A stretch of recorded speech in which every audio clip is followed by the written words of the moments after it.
The chair recognizes Representative Marcia Hovey-Wright. Thank you, Mr. Speaker. As I was preparing to come up here, one of the staffers came to me and said, when I told her that I wasn't going to tell any jokes, she said, "It would be weird if you told jokes." So I can't remember them besides. So I will be me.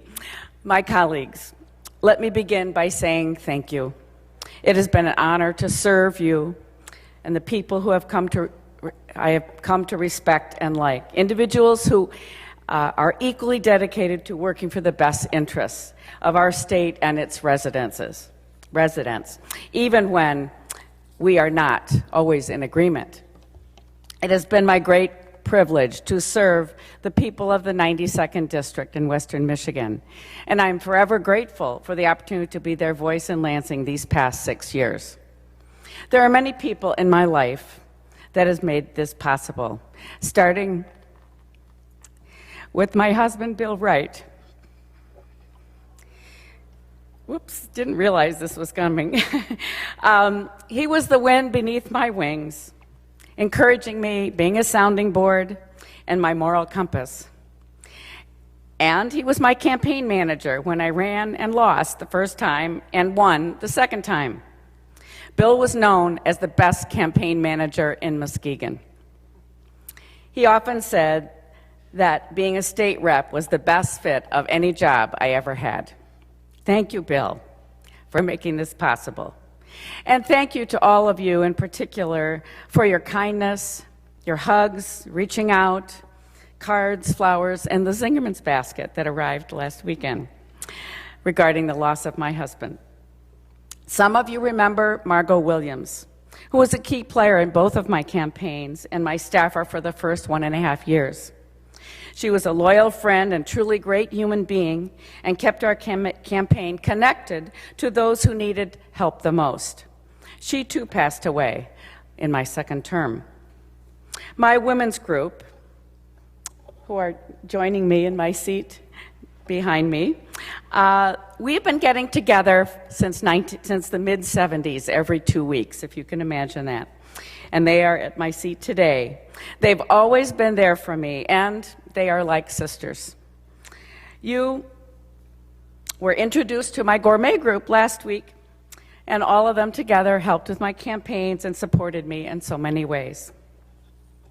I feel so fortunate to have really talented and dedicated staff, particularly this term. Greg McCullough, a 25-year veteran, keeps my legislation moving, keeps me organized, prepared, and out of trouble. He will be the legislative director for my successor, Terry Sabo. He will be fortunate to have Greg's expertise and experience. Cara Spencer is so smart and knowledgeable and totally dedicated to advancing the issues of importance to women in Michigan. Her commitment to women's issues knows no bounds. In addition, she has been brilliant in attracting and supervising interns from Michigan State to research and develop legislation advancing the cause of women. I think we had over 20, if not more, interns in the past 2 years. Both Greg and Cara provide exceptional service to the constituents of the 92nd District. Barbara Wieland has been my writer, and she knows me like a book, and I very much appreciate her work on my behalf. Thank you to our policy staff, especially Families and Children and Seniors, Coffee Ann Hawthorne, Mitch Albers, and others before them.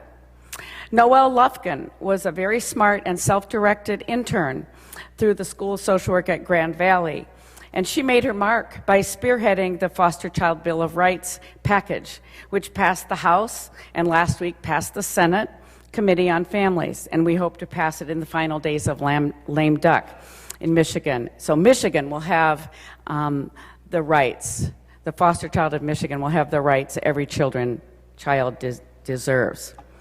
I have been very fortunate to have wonderful seatmates. Former Representative Rashida Tlaib was a powerhouse and a model for amazing community organizing. Diane Slavens was a quiet but effective force and a good and loyal friend. And Leslie Love, too, has been a source of humor a model for dedication to her district, and a leader and a good friend. I celebrate the success of Sam Singh as floor leader and now minority leader, and appreciate his support on women's issues and our women's caucus, and of Chris Gregg, who will be a great floor leader. And I appreciate the service of Representative Greimel. You've worked hard and done a great job. Thank you to Rep. Winnie Brinks for organizing the Democratic Power Hours to educate us on the issues of the day. And a special thanks to former Representative Joe Havman, who shared my passion for criminal justice reform and helped me get appointed to the Criminal Justice Committee. Chair of Families, Children, and Seniors, where I was minority vice chair, Rep. Hooker was always a gentleman, although we were on different sides of the fence on many issues. And Criminal Justice Chair Heisey was fair and even made sure I got one of the HIDA bills, reducing the prison time and focusing on rehabilitation for our many youth offenders in our system. Former representatives I call friends who have been my mentors for me include Representative Joan Bauer, forever a lady and dedicated to serving her constituents. Representative Vicki Barnett, brilliant and a strong advocate for progressive issues. Representative Ellen Kogan-Lipton, who is also brilliant and dedicated to saving and preserving public education. It was great to know Steve Limburg, a truly honorable public servant, who found a new calling taking stellar pictures of the birds and animals of the UP for his Facebook friends. And thank you to Senator Jeff Hansen, who worked hard for the Detroit Public Schools and always kept the best interests of children foremost. I consider Jeff a friend and a strong advocate for the district. Thank you to Kathy Crawford, who shares my concern for seniors, to Senator Beda, who helped me learn how to get bills through, and to both Fred Durhals for their friendship, to John Hoadley, Representative Robert Wittenberg, Frank Liberati, and Rudy Hobbs for being great huggers and just fun to be around. Jeff Irwin, I envy your knowledge of the issues, verbal fluency, and progressive thinking. To the Lobby Corps, I treasure your friendships and support over my 3 terms. In a state of strict term limits, you are essential in educating us on issues you represent, being honest about those in opposition, most of the time anyway.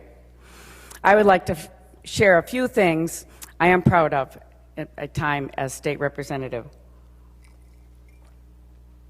Legislatively, I would have to start with the Foster Child Bill of Rights package, shared by Representative Duraney and Runstead. Hopefully, after the Senate floor vote, they will come back here where we will vote them out to be signed by the governor. Though they codify new DHS policy, Michigan will become a model for providing the most comprehensive rights of any state for foster children, and I'm very proud of the work our office has done and for the support of my colleagues on this bipartisan package. The HIDA bill, of course, House Bill 4169, reforming the way we treat youthful offenders, was part of a movement to reform criminal justice system, an effort that is the right thing to do and saves tax dollars as well. Michigan needs to continue in this direction. I am proud that our office provides timely and effective constituent service, thanks to my great staff. I have worked hard, tried to be well prepared, and been very engaged in the district. In particular, I'm proud of being awarded the Legislative of the Year by National Association of Social Workers, and now, and the first recipient of the True Blue Award in the 2nd Congressional District. I have a message for the 99th Legislature. Public education is the foundation of our democracy. In the mid-70s, Michigan's public schools used to be among the best in the nation, but in the recent past, they have come under attack. Reforms have caused good teachers to flee Michigan to other states where they are treated better and appreciated. We are experiencing a shortage and have resorted to using uncertified teachers. I experienced firsthand in Muskegon Heights how a state takeover and privatization has made some headway in improving the financial management, but academic performance has suffered greatly while a proud community fights for their survival. Please find a way to help struggling schools succeed with local control rather than dismantling and destroying a struggling community. because the school is the center of that community. As I review my 6 years in the legislature, the best legislation was developed in a bipartisan manner: binding arbitration, the Detroit bankruptcy, and Medicaid expansion.